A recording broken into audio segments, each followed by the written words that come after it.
Day 39 of bulking theory. ನಾನು day 37 ಅಲ್ಲಿ ಒಂದ್ ವಿಡಿಯೋ ಮಾಡಿದ್ದೆ ಗಟ್ ಹೆಲ್ತ್ ಬಗ್ಗೆ.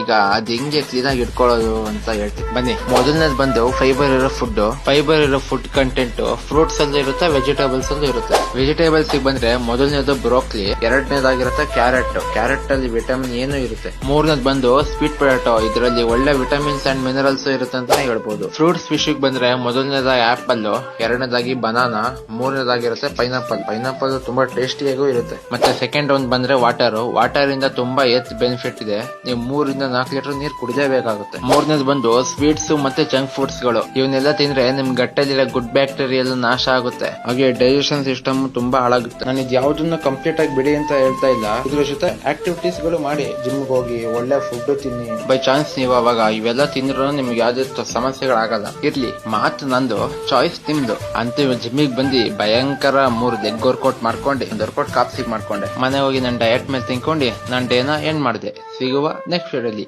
ಬಾಯ್.